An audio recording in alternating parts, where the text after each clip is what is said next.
안녕하세요. 예, 지난주에 이사야 앞에 부분 공부하시고, 이제 오늘 뒷부분 마저 공부하시면서 대선지서 제일 처음인 이사야를 그렇게 마치게 됩니다. 그리고 나서는 이제 우리 지난 한 달 정도, 2달 이상 그 예레미야 보이는 사람에서 큐티 많이 하셨잖아요. 예, 예레미야와 예레미야 애가로 넘어가겠습니다. 우리 그 지난 시간에 그 좀 하나 보여드렸던 게 있었는데요. 그 이 선지서가 이렇게 시간 순으로 되어 있지 않다는 말씀을 드렸잖아요. 그래서 좀 시대 순으로 이렇게 보는 것이 필요해서 뭐 조감도라고 하는 이름으로 이렇게 보여드렸었죠.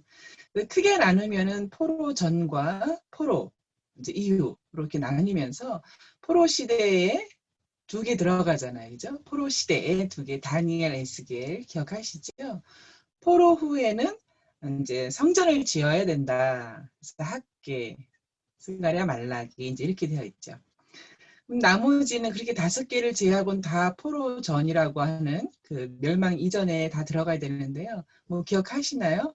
이스라엘과 유다, 북이스라엘과 남유다로 나뉘어서 북이스라엘에 2개 선지서가 있는데 이제 그것을 화라고 하기로 했잖아요. 화. 그래서 호세아와 아모스, 호세아, 아모스에서 화. 그 옆에 아수르는 나로 하기로 했죠. 나자가 들어가는 게 2개 있죠. 예, 요나와 나홈이 있고, 이제 에돔을 향한 그 메시지가 있어요. 오바다라고 이렇게 하기로 했었는데요. 이제 여러분 이제 여러 번 반복해도 저도 늘 헷갈립니다. 이제 이렇게 되어 있는데요. 좀 이렇게 알아두시는 게 좋을 것 같아요. 지금 공부하고 계시는 이사야는 멸망 전 사람이죠. 그래서 멸망 전의 상황을 이제 그 당시에 이제 상황에서 예언을 하는데요. 심판이죠. 닥칠 심판과 이후 포로 시대와 포로 시대 이후의 회복까지도 예언하는 이제 선지서입니다. 나눔이 늘 있는데요. 나눔에서 이사야 1장에서 이스라엘 백성의 형식적인 제사라는 말이 있잖아요. 이제 저희도 해당이 되죠. 형식적인 예배가 있을 수 있죠. 그것을 하나님께서는 견딜 수 없다고 말씀하셨습니다. 형식적인 제사의 다른 말은 마음이 없는 예배. 하나님이 받지 않으십니다. 당신의 예배 생활은 어떻습니까? 하나님이 기뻐 받으시는 예배가 되도록 당신이 준비해야 할 일은 무엇입니까? 그렇죠. 준비해야 할 일이 있다는 것이죠. 마음을 이야기한 거 보니까 마음을 준비해야 될 것 같다는 생각이 듭니다.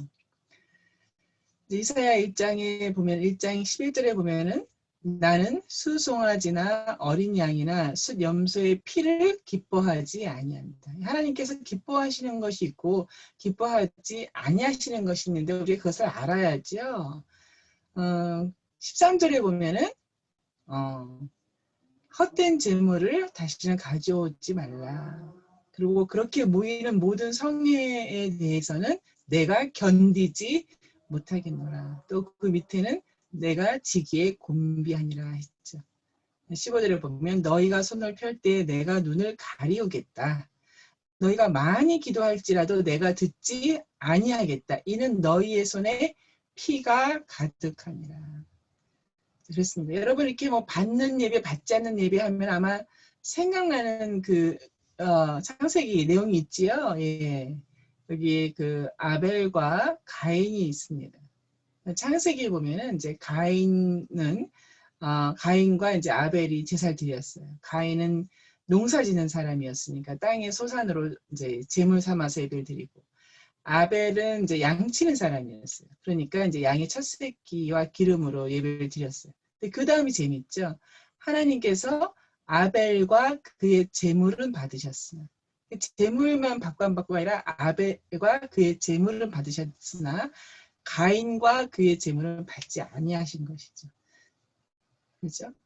가인과 그의 제물은 받지 않으셨어요. 근데 왜 아벨은 받으시고 가인은 안 받으셨나 하는데 하나님은 정확하신 분이시거든요. 저희는 이유를 알 수 없죠.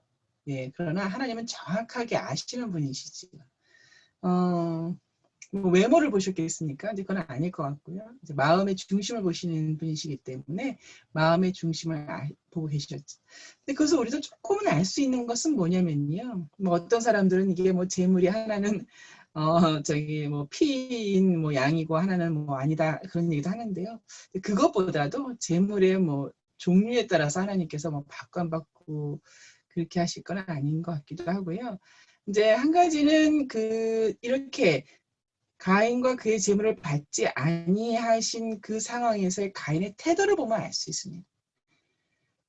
이후에 가인이 어떻게 했는지를 보면은 그 마음의 중심이 어떠했는지를 그가 단지 이렇게 재물을 안 받는다고 해서 아벨을 그냥 죽였겠습니까? 그 한 가지, 요 사건 한 가지만으로 그가 어떤 사람인가 이제 성경의 표현은 어떤 위인인가를 알 수 있게 해주잖아요. 동생을 죽이고 뭐 그렇게 한 사건들이.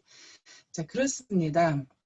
이사야서 뭐 히브리 문학의 섹스피어 뭐 이런 표현 지난 시간에 좀 해드렸고요. 굉장한 석학이다 이런 표현 좀 해드렸죠.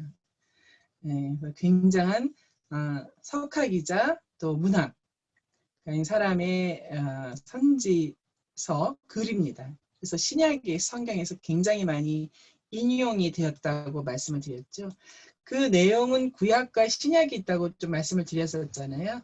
그래서 여기 초록색으로 되어 있는 부분에서 39장까지는 구약의 내용이 있고 밑에 이렇게 좀 브라운 컬러 있는 곳은 40장부터 해서 마지막까지는 신약의 내용을 담고 있다. 여기 보면 7장에 여러분 공부하셨잖아요. 처녀가 잉태하여 아들을 낳으리니. 그렇죠. 예, 굉장하죠. 예, 굉장한 내용을 갖고 있는 이사야서입니다. 지난 시간에 보신 것으로서는 이제 이렇게 나눠져 있었죠. 1장부터 39장까지가 구약의 내용이고 이렇게 갈라서 뒤에 40장부터 66장까지 모두 27장인데요. 그것이 신약의 내용을 갖고 있다. 그래서 키워드들이 좀 나와 있습니다. 여기서는 이제 이스라엘과 세계 열방들에 대한 심판의 내용이 나오고요. 또 바벨론 포로로 끌려간 이후에도 남은 자들을 회복시키시겠다는 것과 이제 땅의 회복만이 아니라 진정한 관계 회복이 와야 되거든요.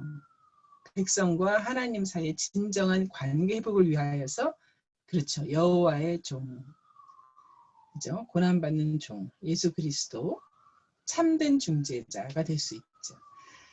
그리고 이후에는 이제 그런 땅으로의 회복과 또 관계 회복을 통하여서 온전한 회복, 또 새하늘과 새 땅에서 이루어질 그 시온 회복에 대한 내용이 나오겠습니다. 여기서 보면 이제 세계 열방에 대한 그 시판이 있는데요. 여러분 교재 맨 마지막 8주차 맨 마지막에도 지도가 있습니다. 좀 내용 잠깐 요 나라들을 좀 볼게요. 여기 이제 여기 볼까요? 페니키아라는 나라가 있고요. 거기 시돈과 두로 성경책이 잘 나오지요. 그렇게 되어 있고요. 아람이라는 나라가 있습니다. 아람의 이제 수도가 다메섹. 아람은 나중에 아수르에게 정복당하죠. 그래서 이제 아수르가 여기 다 차지합니다.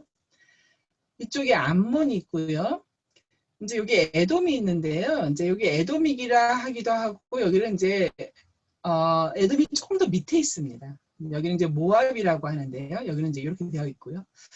유다, 남유다가 이만큼이 되겠지요. 그리고 이제 이 땅 지역을 이제 가나안 땅이라고 부르고요. 블레셋이 이쪽에 있죠. 예, 블레셋 이렇게 해서 이제 이렇게 여러분 교재 뒤에도 조금 이렇게 약간은 비슷한 이렇게 다른 면도 있지만 그 지도가 나와서 이제 어느 나라를 하나님께서 이렇게 말씀하셨는가를 보시면서 하실 수 있습니다. 36장부터 39장까지 내용에서는 아수르, 아까 아람을 차지한 아수르라고 말씀드렸고 아수르가 북이스라엘을 멸망시켰지요. 그리고 남유다 히스기야 왕 때에 침략해서 들어옵니다. 예, 그때 이제 이사야와 함께 아수르 왕 산헤립의 침공과 포위 속에서 히스기야가 기도하고 이사야가 구원의 예언과 성취되는 내용이 나오지요. 여러분 이제 다 공부하셨던 거죠. 11개하에서. 근데 이후에 히스기야가 이제 죽을 병에 걸리잖아요. 죽을 병에 걸렸을 때 다시 기도하며 이사야가 치료하실 것이다. 이제 그 응답과 징조가 나왔습니다. 히스기야 다시 살아난 다음에 바벨론 쪽에서 사신이 왔습니다. 이제 아수르가 멸망해 가고 바벨론 시대가 열릴 때입니다. 그래서 바벨론의 사신이 왔을 때에 모든 보물을 보여준 것에 대하여, 그러한 경솔함에 대하여 이사야가 재난을 예고했던 것을 여러분 이미 다 이 내용을 알고 계신데 정말 내용이 똑같게 반복이 됩니다. 그 다음 40장으로 넘어가면요, 남은 자의 회복. 40장부터는 이제 회복, 위로, 이런 내용들이 많이 옵니다. 그리고 이제 바사라고 하는 것은 페르시아입니다. 페르시아의 고레스 왕이에요. 고레스 왕이 의하여서 포로들, 남은 자들을 귀환하라는 칙령을 내리거든요. 이제 회복이 시작되는 것이죠. 여기서 고레스가 나왔죠. 근데 고레스에 대해서 여호와의 기름 부음 받은 자인 고레스, 이제 이런 표현이 나왔습니다. 굉장히 특이하죠. 이방인인데, 이제 그 당시에 이방이라면 할례 받지 않은 사람인데 여호와의 기름 부음으로써 그의 백성을, 여호와의 백성을 돌려보내는 그런 고레스. 이제 그 옛날 표현, 이제 우리 한국 번역에서는 이제 고레스라고 그러고요. 이제 키루스라고 합니다. 그래서 굉장히 유명한 왕이죠. 알렉산더 대왕이 정복전쟁을 펼칠 때 이제 고레스 왕의 무덤을 발견합니다. 보통 이제 무덤들을 발견하면 다 파헤치거든요. 정복하면서.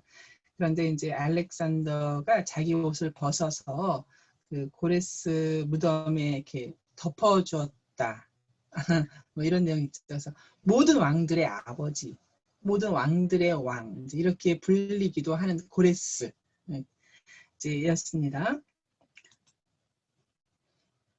회복과 함께 이제 바벨론의 몰락에 대한 내용이 나옵니다. 그래서 바벨론의 몰락과 함께 회복이 이제 심판과 회복이 같이 이루어지는 것이죠. 네, 그런 내용이 나올 텐데요. 이제 뭐 여기까지 보시고 그 다음에 이제 남은 부분은 또 우리 교재 보신 다음에 좀 하도록 하겠습니다. 여러분 교재에서 이거 이제 8주차 맨 앞에 8주차 이렇게 보시면요, 184페이지입니다. 184페이지에 아수르로부터 예루살렘의 구원에서 아까 사내립, 아수르의 사내립이 공격해왔던 그 내용이 이제 똑같이 이제 반복됩니다. 핵심 구절에 보면요, 너와 이성을 아수르 왕의 손에서 한번 하이라이트 해보실래요? 건져내겠고, 그 다음에 보호하리라. 이것은 뭐 하나님께서 결정하시고 행하시는 것이죠. 강권적인 주권을 이제 뜻하죠. 그래서 이제 그 밑에 보면 그런 말이 나오잖아요. 여호와께서 하신 말씀을 그가 이루신다라고 되어 있잖아요. 그죠? 하신 말씀을 이루신다라고 되어 있습니다.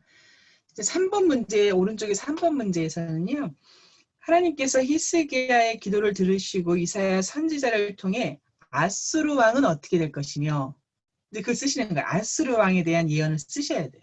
그리고 예루살렘에 대한 예언도 이제 어떻게 될 것이다라고 해서 이렇게 두 가지를 쓰셔야 됩니다. 이제 한 가지로 이렇게 쓰시는 게 아니라 두 가지로 쓰시는 거죠.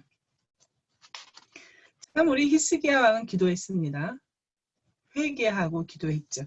왕이 죄악을 깨닫고 회개한다는 것은 쉽지 않은 것 같습니다. 본인이 왕인데 무슨 죄를 깨닫는다든가 하나님 앞에서 참 쉽지는 않죠. 그죠? 이사야 선지자가 즉 말씀이 옆에 있었으니까 그렇게 할 수 있었죠. 말씀과 삶, 그 밑에 보면 말씀과 삶 밑에서 세 번째 줄에 보면요, 어떤 위기 속에서도 라고 되어 있잖아요. 하나님께 회개하고 하나님의 은혜와 능력을 의지하는 기도는 능력이 있다. 능력, 그 기도 자체가 능력이 아니라 기도를 들으시는 하나님의 능력이죠. 이제. 능력이 있습니다. 위기가 있죠. 개인적인 위기도 있고, 뭐 가정의 위기도 있고, 비즈니스의 위기도 있죠. 국가적인 위기도 있습니다. 그런 위기 속에서도 회개하는 것이죠. 그렇습니다. 한 페이지 넘기시고요. 그게 핵심 구절 유명하잖아요. 이스라엘아, 너를 지으시니라. 창조하신 이가 말씀하시니라. 너는 두려워하지 말라. 내가 너를 구속하였고 내가 너를 지명하여 불렀나니. 그냥 이렇게 막 부르는데 온 게 아니라는 거예요. 이렇게 딱 지명해서 부르셨다는 거예요. 예, 지명해서 불렀기 때문에 올 수 있었다는 거예요. 예, 그렇습니다. 지명하여 불러나니. 우리들도 마찬가지죠. 한 사람 한 사람을 지명하여 부르신 것이죠. 예. 이제 그렇습니다. 이제 그런 내용이 나오고 여기 이제 힌트대로 쭉 이렇게 가시면 됩니다. 한 페이지 더 넘겨서요. 188페이지. 핵심 구절에 보면은 고레스가 나오죠. 예, 아까 제가 고레스, 이제 페르시아, 바사왕이라고 했죠.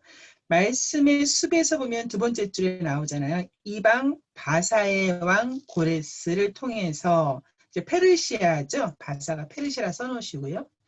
페르시아가 바벨론을 이제 침공합니다. 멸망시키는 것이 바벨론 시대가 끝나는 것이죠. 그러니까 이제 북이스라엘은 아수르에게 멸망하고 아수르는 바벨론에게 멸망하고 그 바벨론이 아수르를 멸망할 때에 남유다를 멸망시키는 것입니다. 그러니까 이렇게 그 중동 지역의 그 이제 판도가 바뀌는 것이죠. 자, 그렇게 됐습니다. 그리고 그 바벨론을 페르시아가 정복하는 내용이죠. 자, 그렇게 해서 진행이 되고요. 고레스에 의하여서 이제 이루어진다. 바벨론이 몰락된다. 바벨론의 몰락은 고레스를 하나님께서 사용하셨다. 이제 이렇게 정리가 되는 거죠. 그 다음 내용 보시면요. 그 다음부터는 이제 남은 자들의 귀환과 이제 진정한 회복을 위한 고난의 종, 아까 제가 말씀드렸잖아요. 땅으로의 회복만이 아니라 관계적인 회복이 이루어져야 되는 거잖아요. 그래서 회복, 땅으로의 회복과 플러스 고난받는 종. 이제 여러분 여기서부터는 이제 많이 들어본 내용이 나오시죠. 고난받는 종. 그가 찔림은 우리의 허물을 인하며 그가 상함은 우리의 죄악을 인함이라. 그가 징계를 받음으로 우리가 평화를 누리고 그가 채찍을 맞음으로 우리가 나음을 입었다. 우리는 다 양 같아서 그릇 행하여 각기 제 길로 갔거늘 여호와께서 우리의 죄악을 그에게 담당시켰다. 우리의 죄악을 그에게 담당시켰다라고 나오는데요. 고린도후서 5장 21절에 나오죠. 하나님이 죄를 알지도 못하신 이를 예수님이시죠. 우리를 대신하여 죄로 삼으신 것이죠.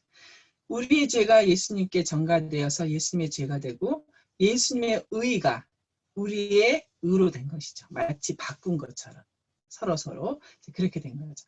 옆에 보시면 이제 어떤 사람이 피 묻은 옷을 누구에게 건네주는 것입니다. 여러분 이 스토리 아시지요? 예, 동생이 이제 살인을 하고선 너무 두려워서 자기가 막 집으로 뛰어들어왔죠. 경찰들은 수색을 벌이고 그때 형이 그 동생의 피 묻은 옷을 벗겨서 자기가 입죠. 동생을 옷장 속에 숨기잖아요. 그때 마침 경찰들이 쳐들어오고 피 묻은 옷을 입고 있으니 당연히 형을 데려가서 이제 살인죄로 해서 사형을 시키는 그런 내용이 있잖아요. 그리고 이제 동생이 살게 됐었죠. 형이 남긴 편지가 있잖아요. 동생에게 너는 이제부터 나의 옷을 입고 살아라. 이제 그런 내용이 있었죠. 그런 식인 것이죠. 죄를 전가받은 형, 그 형벌을 전가받은 형이었었던 것이죠. 그런 식입니다. 남은 자의 그 귀환에서 고난받는 종 이후에 영원한 언약, 새 언약으로 이제 초대를 하는 내용이 납니다. 예. 이렇게 새 언약을 이룰 수 있는 것은 바로 그 전에 고난받는 종에 의한 죄 형벌의 사함이 있었기 때문에 새로운 언약이 가능한 것이죠.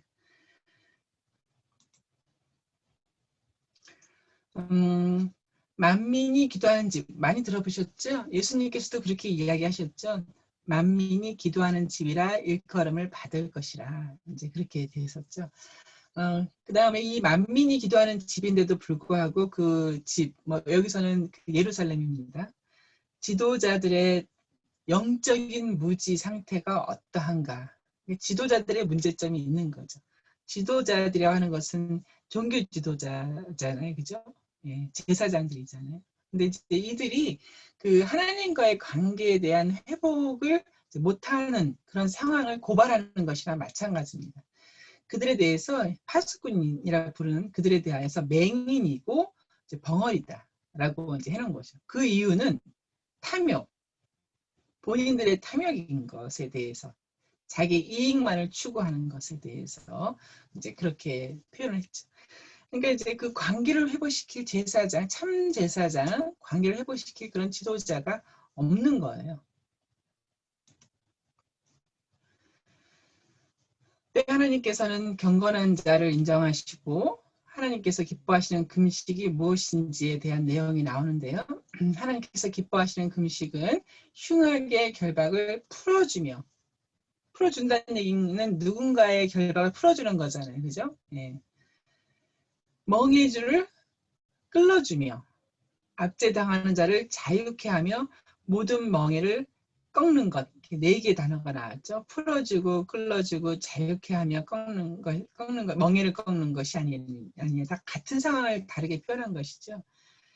줄인 자에게 너의 식물을 나눠준다고 되어 있죠. 내 식물을 나눠주며. 유리하는 자에게 내 집을 빈민을 내 집에 들이며. 벗은 자를 보면 입히고 골육을 피하여 스스로 숨지 않아 하는 것이 참된 기뻐하시는 금식이다라고 했죠. 그리하면 너의 빛이 아침같이 비칠 것이요 내 치료가 급속할 것이고 내 의가 내 앞에 행하고 여호와의 영광이 내 뒤에 호위하리니. 그렇죠. 그렇습니다. 여호와께서 기뻐하시는 금식이라는 것이 나왔습니다. 그다음에 백성들의 죄악에 대한 규탄이 나오는데요. 백성들의 죄악이 얼마나 심각한 것인가. 죄악의 심각성, 하나님과의 관계를 막는 죄악입니다. 이제 유명한 구절이죠. 여호와의 손이 짧아 구원치 못하심도 아니요. 귀가 둔하여 듣지 못하심도 아니라 오직 너희 죄악이 너희와 너희 하나님 사이를 내었고 이제 갈랐다는 얘기잖아요. 너희 죄가 그 얼굴을 가리워서 너희를 듣지 않으시게 함이다. 죄의 심각성. 근데 이 죄에 대해서 중재자, 제사장이 있어야 하거든요.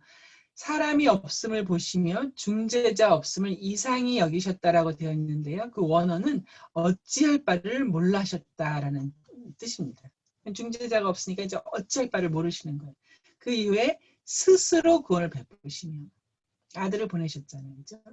자기 의를 스스로 의지하사 중재자가 없음으로 말미암아 스스로 이렇게 결정해 가신 하나님에 대해서 우리가 알 수가 있는 것이죠. 그렇게 죄의 심각성 이후에 시온의 영광과 회복에 대한 내용이 나옵니다. 시온이라고 하는 것은 그 예루살렘 좀 아래쪽에 있는 산입니다. 상이고 또 요새이기도 하거든요. 그래서 시온의 영광은 어떤 승리자, 정복자 이런 개념이 있고 지금의 이제 교회를 뜻하기도 합니다. 시온의 영광은 무엇인가? 회복에 대한 내용이 나옵니다. 시온의 영광이라고 하는 것은 다름 아닌 일어나 빛을 발하라 내 빛이 이르렀고 여호와의 영광이 내 위에 임하였습니다. 여호와의 영광이 임하는 시온의 회복. 따라서 너는 더 이상 버리운 자가 아니라 헵시바. 나의 기쁨은 그녀 안에 있다는 뜻입니다. 헵시바라. 그의 백성들은 이제 헵시바가 되는 것이고요. 땅은 영토는 황무지, 버려진 황무지가 아니라 뷸라라고 불리울 것이다. 그래서 하나님의 영광, 주권이지요. 헵시바, 하나님의 백성이지요. 뷸라, 하나님의 땅. 이 세 가지가 있으면 나라라고 저희가 말씀을 드렸었잖아요. 나라의 조건이 세 가지 구성 요건인데 그렇게 다시 회복하시는 시온의 참된 회복을 말씀하신 것입니다. 새하늘과 새 땅, 보라 내가 새하늘과 새 땅을 창조하니. 완전히 요한계시록 내용이잖아요. 새하늘과 새 땅. 요한계시록 맨 마지막쯤에 나오죠. 이전 것은 기억되거나 마음에 생각나지 아니할 것이라. 여러분 이 구절 참 재밌지요. 이전 것은 기억이 안 나는 거예요. 마음에 생각이 나지 않는 거예요. 내가 새하늘과 새 땅을 창조할 때. 참 재밌지요. 이사야서 이제 65장 25절 유명하죠. 이리와 어린 양이 함께 먹을 것이며 사자가 소처럼 즙을 먹을 것이며 뱀은 흙으로 식물을 삼을 것이니 나의 성산에는 새하늘과 새 땅이죠. 해함도 없고 상함도 없으리라. 유명한 구절이죠. 예, 이렇게 되어 있습니다. 새하늘 새 땅. 그래서 우리가 이제 그 이사야를 성경 중에 성경이라고 지난 시간에 좀 별명을 붙여봤잖아요. 이런 내용이었습니다. 그렇습니다. 그 이제 저희 생각에는 뭐 저희를 그냥 회복시켜 주시고 저희를 낫게 해주시고 저를 고쳐주시면 다 될 것 같지만 이제 하나님은 정의 하나님이시거든요. 공의 하나님이시기 때문에 심판과 회복이 하나님 안에서 조화롭게 다 이루어져야 됩니다. 여호와 하나님 최후 심판이나 마찬가지죠. 하나님의 최후 심판과 또 온전한 회복을 이제 약속하시는 것이 되는 것이죠. 이렇게 보시면 아까 시온이라는 교회 얘기도 나오고요. 고난의 종이라고 하는 예수님 얘기가 나오고요. 이제 새하늘 새 땅이 나와서 이런 그림이 괜찮습니다. 결론적으로 이사야의 예언이 이렇게 교회, 십자가, 고난의 종, 예수 그리스도와 시온이라고 하는 교회를 통하여서 하나님 나라까지의 그 예언이 이루어져 가는 과정 중에 저희가 있다라고 볼 수 있는 것이죠. 여기 보시면 예수 그리스도와 교회, 그리고 하나님 나라가 완성될 때에 이사야의 모든 예언이 이제 성취되는 것을 본다라는 이제 그런 내용입니다. 참 고통과 영광이 이렇게 다 기록된 예언서죠. 그래서 우리 이사야서 그림을 이제 이렇게 좀 표현을 했잖아요. 자, 그렇습니다. 여러분 잠깐 교재 마저 보시고 마무리할게요. 여러분 교재에서는 아까는 이제 188페이지에서는 고레스를 통한 하나님의 구원이었잖아요. 이번에 190페이지에서는 여호와의 종을 통한 시온의 회복이죠. 시온의 회복이라고 하는 것은 아까 말씀드린 것처럼 참된 예배가 이루어지는, 예배가 이루어진다는 얘기는 죄 사함이 있다는 뜻이거든요. 관계의 회복. 예, 아까 그 고레스에서는 그 백성들이 귀환하면서 땅의 회복이 이루어지잖아요. 땅의 회복이 이루어지는데 지금은 그 백성과 하나님과의 관계 회복이 이루어져야 되는 것이거든요. 그래서 관계 회복을 위한 여호와의 종 이렇게 나옵니다. 거기 오른쪽에 보시면요, 말씀과 삶을 보면요, 예수님은 여호와의 종 이런 표현이 있잖아요. 여호와의 종. 근데 밑에서 두 번째 줄에 보시면요, 거기도 종이 나오죠. 근데 그때 종은 말씀대로 사는 종들 하고 나왔죠. 근데 우리죠. 말씀대로 사는 종들. 저희는 말씀대로 사는 종들로서 이 마지막 때를 살아야 됩니다. 한 페이지 넘기시면요. 거기에 넘기시면 말씀의 숲에서 내용 보시면요. 그 버림받고 고통당한 종. 버림받고 고통당한 종이란 말이 나왔잖아요. 그 밑에 보니까 죄를 대속했다라는 표현이 있잖아요. 그죠? 죄를 대속하느라고 버림받고 고통당한 종, 예수 그리스도에 대한 표현이 뭐 너무 정확하게 나와 있습니다. 예. 자, 그렇게 해서 그 여호와의 종에 대한 내용이 쭉 나오고요. 뭐 내용이 너무 좋습니다. 거기 나오는 힌트대로 해서 그 성경 구절을 요약해서 쓰시면 됩니다.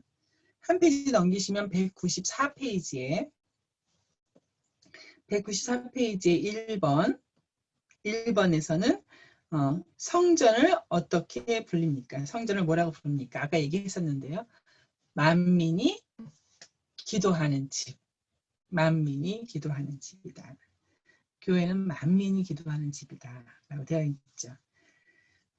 자, 그렇게 해서 기도한다는 것은 뭐 당연히 죄를 회개하고 또 새로움을 입고 하는 이제 그런 것을 포함하죠. 이제 거진 마지막 페이지인데요. 한 페이지 더 넘기시면요. 거기 1번 문제에서 보시면요. 1번 문제에서 하나님께서 주 여호와의 영을 내려서 기름을 부으신 나, 선지자는 누구에게 무엇을 전하기 위해 부름을 받았습니까? 해서 나옵니다. 뭐 가난한 자, 마음이 상한 자, 포로된 자, 갇힌 자, 뭐 슬퍼하는 자 쭉 나오거든요. 그 내용을 쓰시면 되는데요. 여러분 그 내용이 좀 어떻게 기억이 그 내용을 보시면은 좀 이렇게 생각나는 게 있으실 수 있어요. 예, 제가 한번 성경책으로 해서 보여드릴게요. 이제 누구누구에게 이 복음을 전하라 했을 때에 똑같은 말이 이제 누가복음에 나오죠. 예수께서 나사렛에 가셨을 때예요. 그때 이제 안식일이 되신 거예요. 그죠? 장소는 나사렛 회당이죠. 성경을 읽으시려고 이제 쓰셨는데 선지자 이사야, 그날에 있는 그 글이 좀 정해져 있습니다. 선지자 이사야의 글을 이제 드린 거예요. 그러니까 책을 펴서 그 기록된 데를 찾으시고 읽으신 거예요. 이렇게 기록된 데를 찾으신 거예요. 주의 성령이 내게 임하셨으니, 예, 우리 좀 전에 그 내용입니다. 이는 가난한 자에게 복음을 전하게 하시려고 내게 기름을 부으시고 나를 보내사 포로된 자에게 자유를, 눈먼 자에게 다시 보게 함을 전파하며 눌린 자를 자유롭게 하고 주의 은혜를 전파하게 하려 하심이라 하였더라 라고 해서 이사야 선지자, 우리 좀 전에 읽은 이제 그 문제에 대한 걸 하신 거예요. 그 다음에 이제 책을 덮으셔서 그 맡은 자에 주시고 앉으시니 사람들이 다 쳐다보았을 때 예수께서 이 글이 오늘 너희 귀에 응하였다라고 말씀하신 거죠. 이제 응하였다는 얘기는 이 글이 이루어졌다. 라고 이제 말씀을 하셨죠. 네, 바로 그 부분을 이제 지금 여기 문제 1번에서 여러분이 이제 보고 계신 것입니다. 예, 그래서 이사야서 진짜 예수님께서도 뿐만이 아니라 정말로 그 선지서에서 이렇게 많이 인용된 선지서가 없을 정도로 그렇게 쓰여진 이사야 선지, 여러분 읽으실 때 아마 많이 발견하실 거예요. 이거 뭐 신약성경에서 자주 나오는 거니까 그렇게 하신 것이죠. 자, 그 다음에요. 이제 뭐 마지막으로 해서 이제 그런 내용 그렇게 좀 보실 수 있고요. 제가 마지막으로 이제 이사야서에서 제가 발견한 하나님의 비전이 있습니다. 아, 하나님은 이런 비전을 갖고 계시구나. 예, 했는데요. 그 이사야서 11장 9절에 있는 말씀입니다. 이사야서 11장 9절에 있는 말씀인데요. 제가 좀 보여드릴게요. 이사야서 11장 9절, 내 거룩한 산 모든 곳에서 해됨이 없고 상함도 없을 것이니, 그죠? 아무런 해됨과 상함이 없는 거예요. 근데 그 이유는 물이 바다 덮음같이 여호와를 아는 지식이 세상에 충만할 것이니라 라고 되어 있어요. 예. 물이 바다를 덮잖아요. 그죠? 완전히 덮어버리잖아요. 빈 곳이 없잖아요. 그런 것처럼 여호와를 아는 지식이 세상을 완전히 덮는다는 거예요. 빈 부분이 없다는 거예요. 그렇습니다. 그래서 여호와를 아는 지식이 먼저 이제 이루어져야 되는 것이죠. 여호와를 아는 지식이 먼저 이루어질 때에 완전한 평화가 이루어지는 거죠. 여호와를 아는 지식은 우리 잠언에서 많이 나오거든요. 하나님을 경외하고 온 마음으로 그를 기뻐하고 그 앞에 복종하는 이제 그런 지식을 뜻하잖아요. 여러분도 여호와를 아는 지식을 위하여서 바이블 기회 공부하시는 거잖아요. 그렇습니다. 여호와를 아는 지식이 나와 내 삶에 충만할 때에 해됨과 상함이 없는 것이지. 혹은 극복해서 이겨나가는 것이지. 그렇습니다.